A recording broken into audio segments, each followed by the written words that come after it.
Hello and welcome. This is the first of our Petroleum case study series where we're going to be going through and reviewing some examples from the world of oil and gas. And I have with me Michael Hoffman, who is, what do you want your title to be, Michael, in Cartalytics? What do you want it to be? Call me a geologist. That's always what I default to as well. He's going to be showing us an example from the Powder River Basin. And I don't want to give away too much, but I think that this is going to be a great example of how we can integrate multiple maps together to create something new and do it quickly. Do it something that you bring these in, you investigate them, you get them where you want them to be, add new layers, and then produce something that's unique, gives you new data, new insights. So Michael, does that sound about right? Yeah, sounds great. Awesome. So, the example from the powder now. There's a lot of different parts. It's a stack basin, of course. There's a lot of different. There's multiple petroleum systems. There's multiple reservoirs, resource plays. What are we going to be looking at today? Chris, interesting observation you're making here. Let me also just highlight here what we have on the screen, because I pulled up a map here in Cartalytics as a base map, just really highlighting the state of Wyoming and kind of its center. I'm just pointing it out here with my enormous red pointer. And I also would like to highlight the fact that I think you are situated down here in the Denver area right now, where I sit here in Missoula, and we have this conversation about this petroleum system. And like I think we'll end up here a little bit later on, is just to also show you how this we can use these maps as a truly collaborative tool. To go back to your question, Chris, is I have highlighted the Powder River Basin here, and this red outline was provided by the USGS, or as the USGS defines it. It's largely situated in the northeastern part of Wyoming, and then extends a little bit into the southern part of Montana here. And like you mentioned, it's been an interesting basin that has been productive for over a century of hydrocarbon production. And traditionally, many of these different stratigraphic units that I have listed here on the right-hand side, just the stratigraphic column of the Powder River Basin, has been producing through a wide stack, mainly in the Cretaceous, of different reservoirs.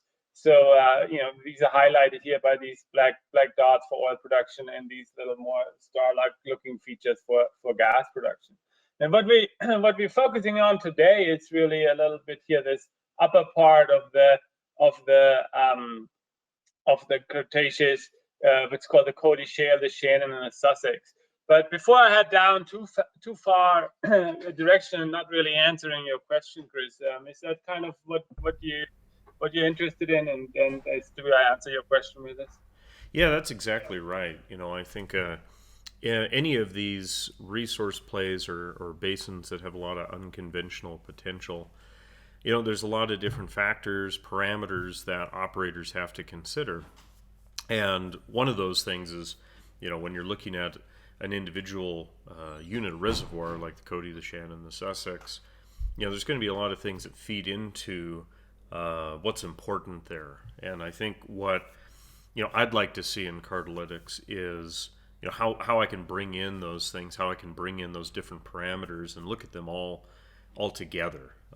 And so that's kind of where I thought this would be good for me to see and how that works.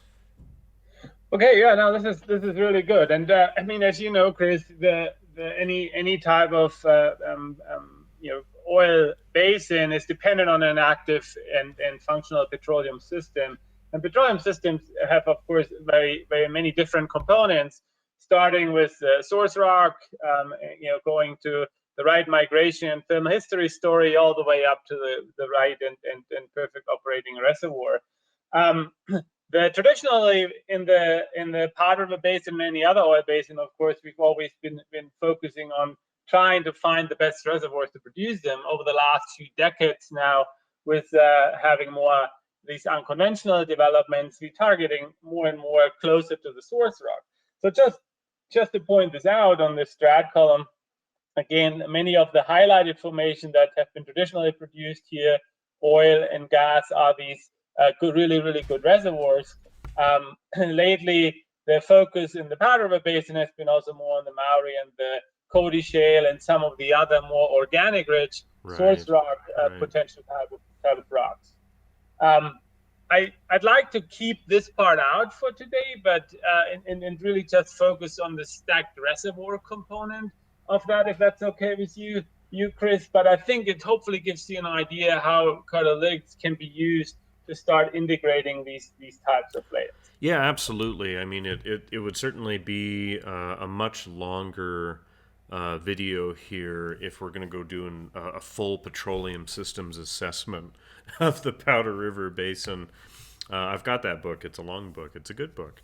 But yeah, no, go ahead. I think that's something that's critical for me to see and for others to see is how you do that. And so I'm kind of looking at the map interface here, and I see you got, on this side you have the nice strat column here, the map in the center with some vector data turned on with that the outline, the USGS outline, and then on the left here you got some other stuff. And I can see the Shannon's open too. So I think we just dive in.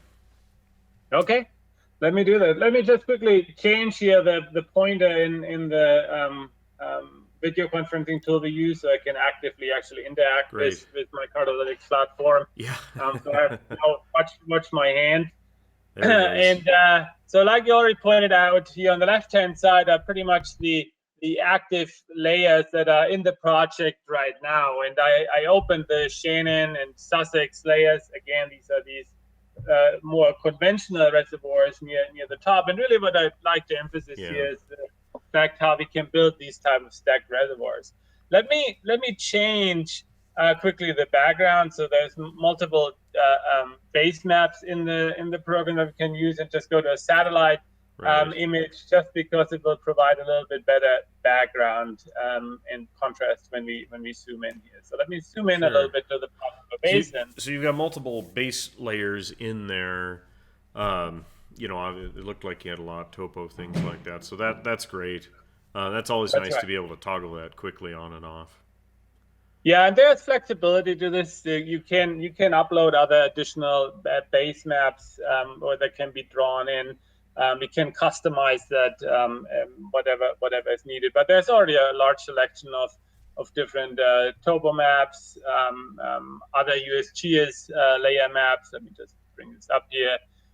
Shaded relief map, air imagery. We also have a blank map because sometimes you might not want to have any background. In particular, if you zoom into the nitty-gritty details of some particular area, because there's a scale independency in the platform. You can go down to a centimeter scale if you wanted to, and you might not want the background layer. Sure, yeah. Oh, that's awesome. That's great. Yeah. So let me tackle on here the Shannon facies. We split it up into multiple different facies. We have a facies A, B, and then I brought in also the Sussex, and these are all isopac maps, so just thickness maps of the unit.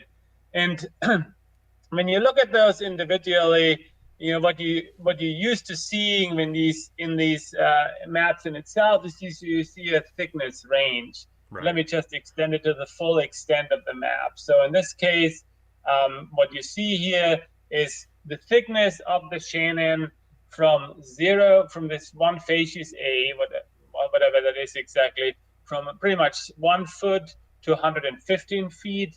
In this case, the green colors are the thicker intervals, and the red colors are the thinner intervals. I see. So that's your scale bar there, yeah. That's right. It's up here in the upper left corner. And that's what you kind of, expect to see and traditionally see on a map, and expect to see on a map is kind of these color changes that represent and that helps you to understand the thickness of individual maps. And, every petroleum geologist does that routinely, and there's nothing really, really fancy about it. Where it becomes a little bit more complicated then sometimes is when you start thinking about it from this whole stacked reservoir perspective. Let's say you really want to look at more than one to find the best spot to drill not just one reservoir, but multiple reservoirs. And so Cartalytics Cartalytics here can really help you in terms of creating a stoplight map or kind of a risk assessment map, what we call the weighted parameter map. And you toggle that on here. What you'll see now is that the map shifts from kind of this more gradational color changes that represented the different thicknesses to more a binary map in this case, where you really select what is within a selected range and what is outside the selected range. Right now, I only have toggled on this one layer, the Shannon Facies A, and so my selected criteria is between 1 foot and 115 feet.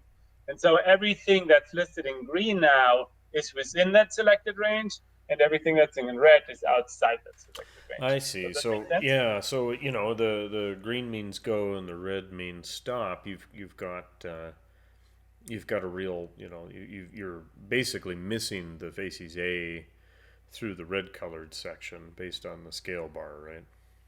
That's right.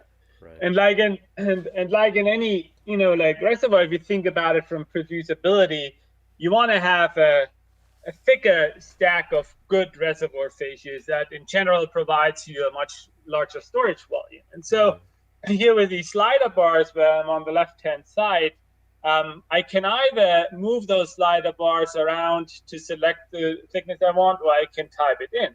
Let's just think about it, the Shannon facies as an interval that needs to be at least 50 feet thick to provide enough storage capacity for hydrocarbon storage. And you notice is immediately in this map, I start now creating an area that is much more limited in this interval. So I see a lot more red, which falls outside the selected range, versus green, which falls within the selected range. But you see how fast that goes in just typing in the value. So the geologist sitting here could determine from their OOIP calculations or something what they want as far as a minimum reservoir thickness or net to gross, and then just plug that right in here, and they have control of that. So the data lives in here, but it looks like you can just toggle that data around and instantly develop this map that shows you that.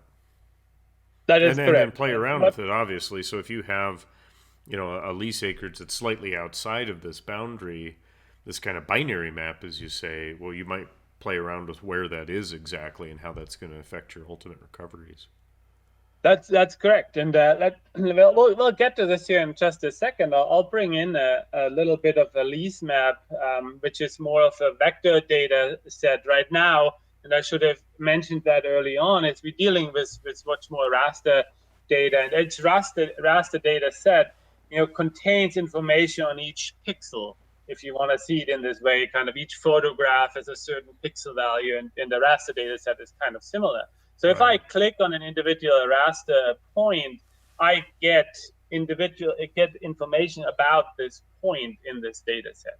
So here, for example, the Shannon Facies A, where I just clicked on this raster point, I know exactly what the value is, how I selected the criteria here on the right hand side, and so on. It also tells me that this point that I just clicked on is outside the selected range, which it should be, because that's where we are. And if I click in within, it gives me the value within that selected range. And where it is within the range. That's really handy. Where it is within the range. Yeah. That is really handy. So, I mean, what's great here is that you can see the data as a histogram as you toggle the data on and off and look at this raster file. But then you're able to move this around and instantly do it without coding, without putting in another long detailed list of how you want the map to, or the data layer to be rendered. And it's very, very quick. But so you mentioned also that you can add layers together. Is that right? So not just one layer, but multiple layers. Yeah. So right now we're looking at one layer, and you made a really important point, Chris. Is not just that the geologist itself, or let's say the specialist who knows the area really well, makes that decision, but you might have a different opinion on the thickness of the Shannon A, or you as a geologist have to present to management or to a partner company, and they might think about this more as an interval that should be only 40 feet thick. And so you can very quickly evaluate what different effect this has on your map. And so that makes it really good communication collaboration tool in itself. Wow. Yeah. The point you're just asking is, yes, we right now looking at one layer, and like I said, this is kind of what we started out our conversation, Chris, was this is more a traditional way of looking at it, kind of individual layer by layer. But here, what really becomes powerful is when you start bringing in these layers step by step of the different fascias. Here's another Shannon fascias, and you start then creating a much more colorful map for certain selected criteria. Wow. So I Yeah. just brought in the Shannon fascias B, and already selected something here 30 feet, but again I can just slide things around, or I can type it in, and it immediately changes the color. But what you see now is a Wow. map. Yeah. Yeah, it's a map that contains the stoplight colors, green, yellow, and red. And so what that means now, because we have two maps, that any area that's in red, and I can click on my pixel, is an area where both values fall outside my selected range. So again, I have Right. selected range A and B, and they both fall outside. Within my yellow area, if I click on my pixel, one of the areas falls within the selected range and the other is outside. In this case, the Shannon facies A is outside the selected range. My B, I still can pull up that value on my raster map. That it's not as easy to do on a vector map, and that's a topic for a different day, talking about raster versus vector data. Sure. Yeah. But so I can get this value right away, and then I click on my green area, and this is where Right. both phases fit within the selected range, and again I can see these individual values. Oh And wow. so now I have two layers. Right. So Right. yeah. Red is no, and green is go. That's right, and so I can continue building more. I just bring in one more for this project. Again, we're focusing kind of on this upper part of the Cody Shale, where we look at the Sussex and the Shannon. And so I'm just bringing the Sussex now as the last example, and you have now suddenly created a very beautiful, colorful map that gives a lot of information about the area that you might want to be focusing on. Is that green area? That's, like you said, is your Right. green is go, and red is kind of stay away from it. Right. No, exactly. So in this particular, map, you've just clicked these on, you've put in some numbers, and obviously you can play around with them, or you can have this discussion with your team and disagree and argue and see how that changes the map in real time. There's a lot of real value there, I think, in the ability to generate these maps quickly based on conversations, based on not just the work you've done back in your office trying to calculate the exact perfect parameters, but also how does that relate to the overlying reservoir that you might be looking to target as well. I can see this definitely as like a breaking down silos thing too, not just even within like an upstream exploration group, but definitely across the whole value chain as well, because obviously this would have a lot of potential for adding the reservoir characteristics or best properties along with, say, topside or takeaway capacity, or you name it. Yeah, that's absolutely right. It's a great communication tool, and because it's so easy to use, it allows not just the specialists to use it, but really allows a wide range of your staff in your company to do this type of analysis. I mean, one thing we always task with, in particular right now, coming out of 2020, and people getting really interested again in opportunities out in the different basins. You might get an opportunity where your boss comes into your office and just tells you that within a few days I need to know whether we should buy or walk away from an opportunity. Right. Yeah. And that could be either a partner organization provides you an opportunity, or the government makes a bid round or a lease round available. And so, we just produced this map here. And like you said, I can just move my sliders around and do stuff and reproduce these maps as I see fit. And again, let me just type in the values so they're a little bit. Yeah, I like Yeah, that precision element as well. Yeah, the ability to just quickly type them in, but not only having a histogram there of all of the data values is really significant. That's really important. Yeah, yeah, and it's a the very quick, percentages. Yeah.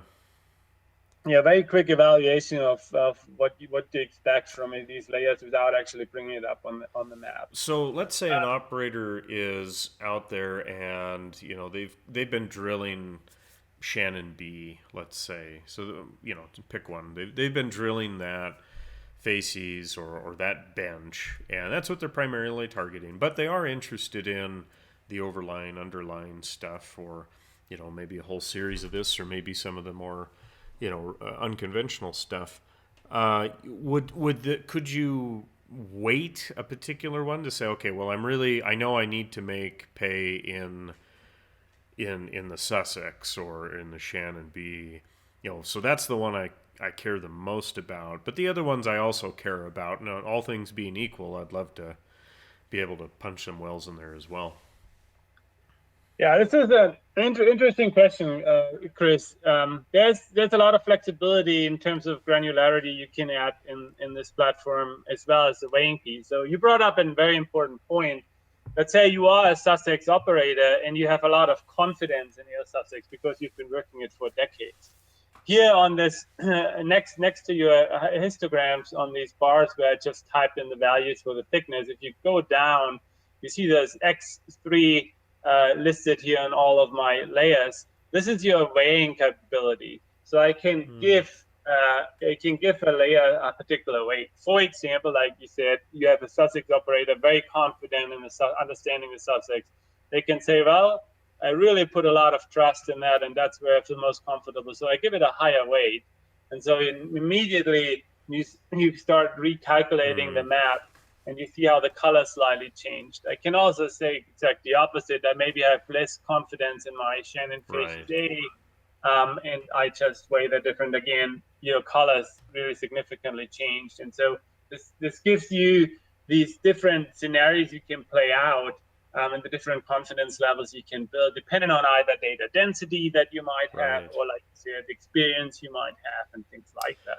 That is such a big deal, because you're often presented with data or data sets that maybe they're historical data, or maybe there's some reason to be skeptical of their quality, whatever that is, or maybe you're just doing a quick run through something and you just pick some tops very quick and you just wanted to get a map, within, like you're saying, this opportunity popped up, we need to run, just get something in the software so we can take a look at it. But I know that that's not a high quality layer or a top or something. So by being able to weight it like that, that really does give you some profound control over your map, but be able to account for that in decision making, which I think is rare, to be able to account for data quality in a map, or even confidence in your ability to produce from an interval or drill that interval, or what drilling issues. That's really significant. Yeah, in particular, doing it on the fly. Of course, you might be able to take it back to your office and recalculate your maps. But let's say you are in some type of a situation where you can't easily go back to your desktop or create another map that weighs that. There's really nothing out there that allows you to do this on the fly. Awesome. So let me actually zoom in here to this area, to this green area, to show you one other feature. These maps right now, they look pretty coarse, and that's because that's the data density that went into it. But you can actually emphasize particular values within a selected range. So right now we weigh within a selected interval.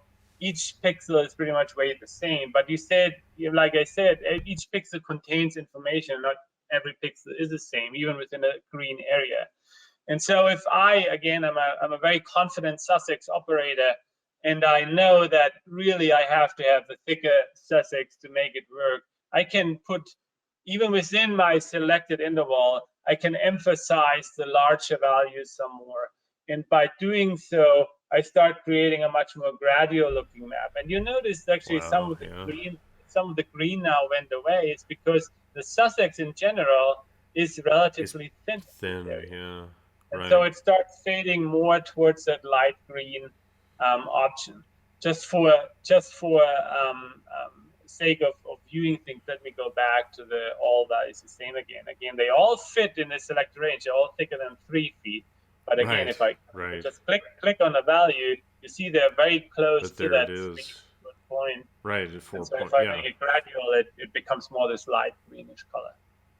That's tremendously helpful to be able to dive into, given an area, select a area based on land or legal or something, and then okay, where actually is the choicest spots for not only targeting my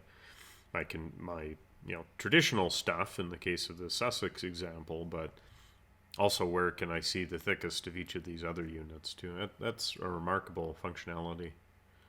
Yeah, let me show one more thing in this analytical piece. Like if you want to dive into your area, and we are not all geologists, so we're not always used to looking at a map view. I just clicked on this toolbox here on the right hand side, and I just clicked on this little draw rectangle tool. And if I click on this tool and I just highlight this area, previously I just played with those layers here on the left hand side. Now I just drew a box around this area, and you saw this kind of popping up on the right hand side is this little icon, Yeah. and I can look at what we call analytics that allows me to look at the distribution of pixels within this selected area in kind of this pie chart type setting. Yeah, I like how that opens up too. That's a nice little Right, dynamic and so I graphic. know Yeah. immediately in this large area, for example, I have about 30% of my pixels fit in that selected range that I favor. But the reason I brought this up there is, well, what we allowed people to do here is immediately analyze those raster data sets with bubble plots and scatter plots.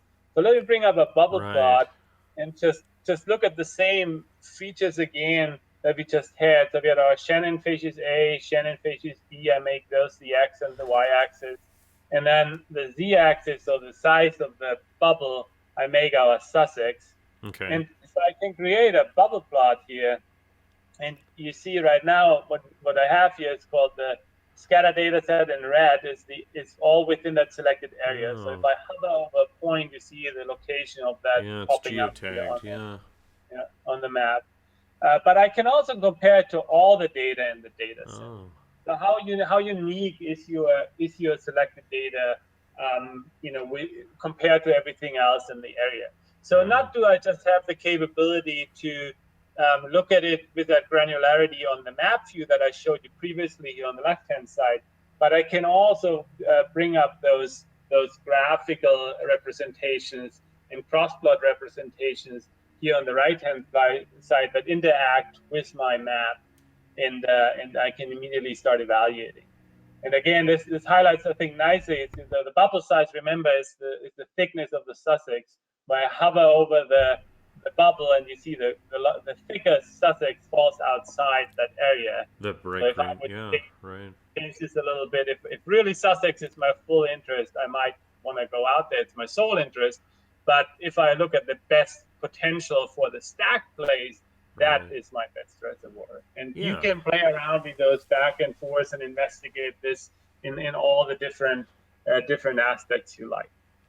Well, and if you're truly developing the benches, all of these units separately, that this is the map is not going to look the same as an isopac map of the Sussex, obviously. So no, that's a That's right. really so you're in terms of probability of success and things like that. You're looking at a map that you might be surprised by after you've merged all of these raster data files together and weighted them and put in your parameters as you like them. I think that's something that really jumps out at me is you're seeing something that probably would surprise you, even operators who've been working in a basin or a play for a significant amount of time.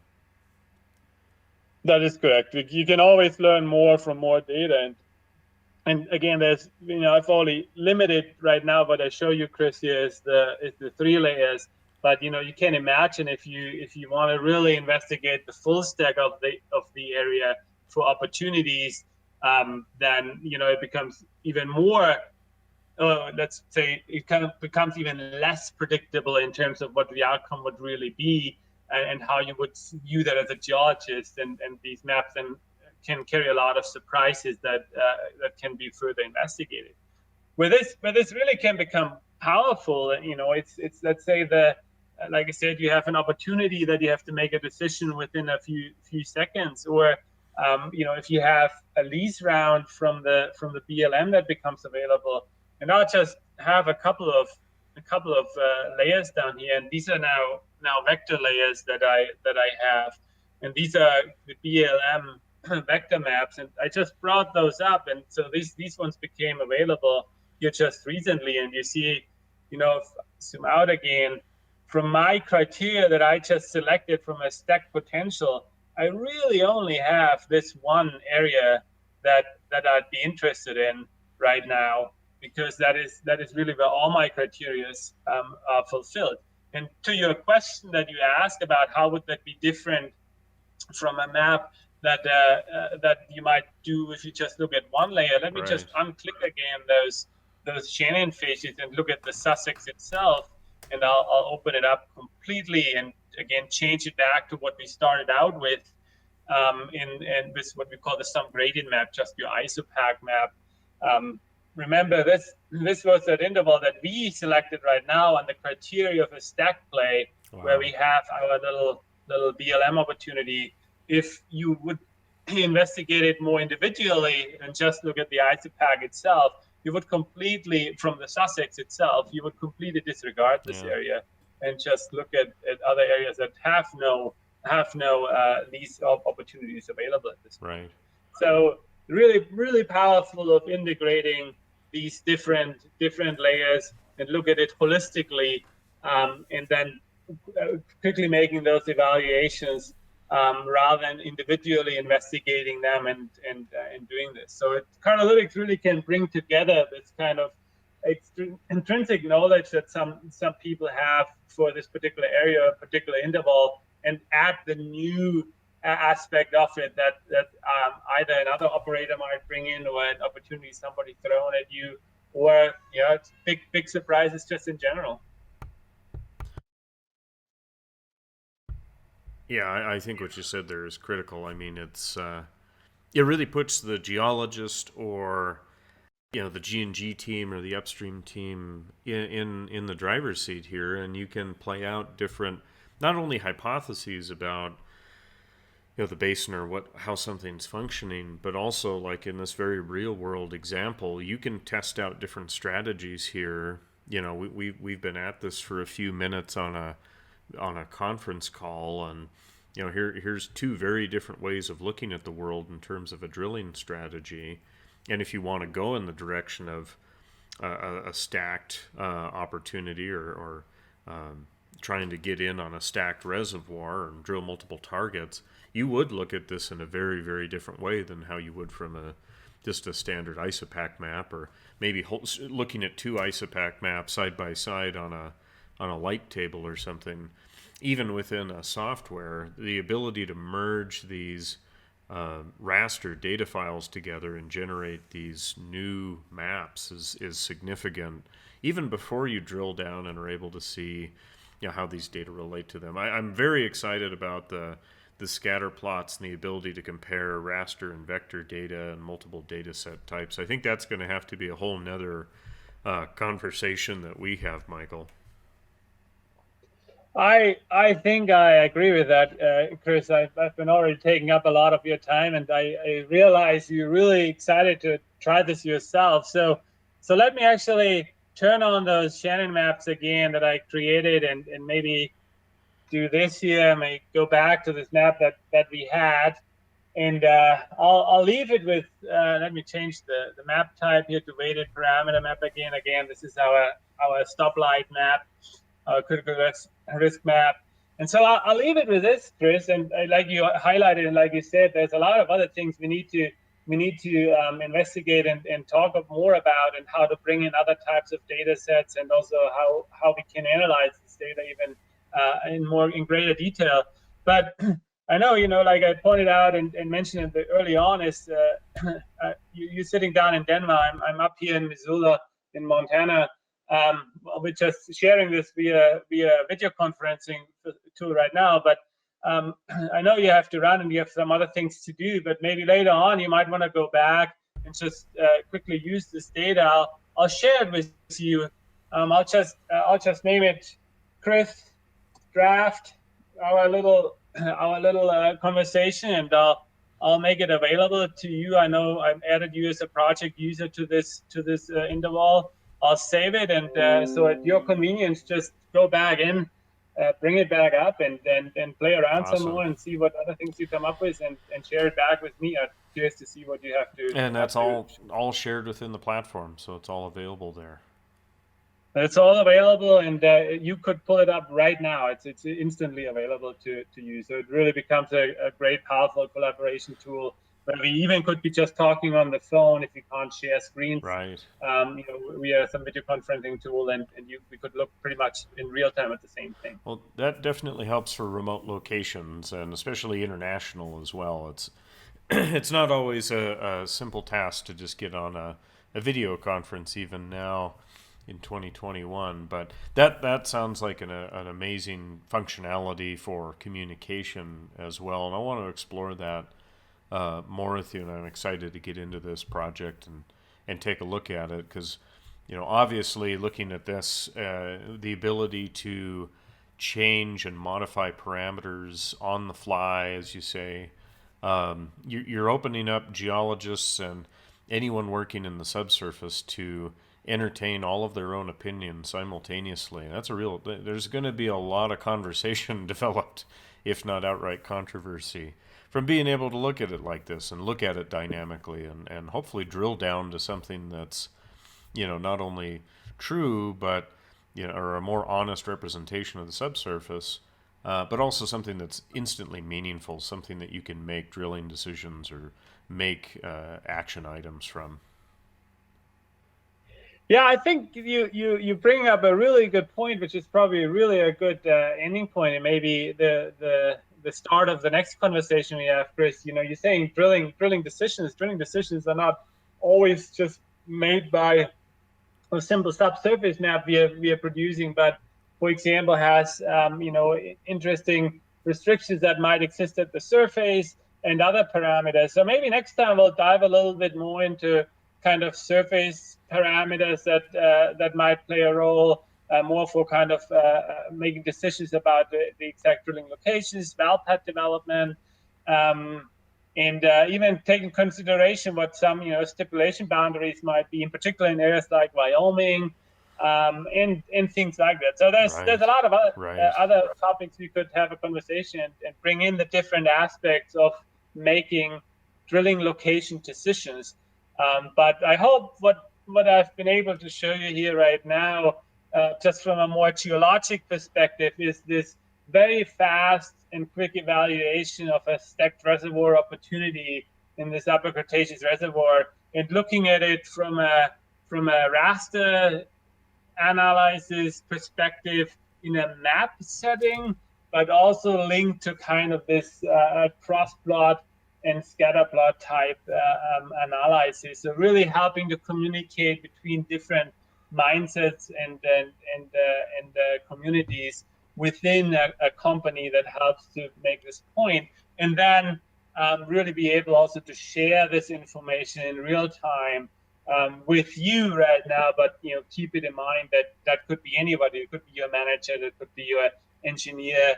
We are both geologists, but there's it could be your landman, could be your whoever you want to share it with, your aunt or your child, and that's kind of really open ended here. But I hope this gave you some idea what this layering and this integration of layers and quick weighted layer type raster analysis can really bring to the table.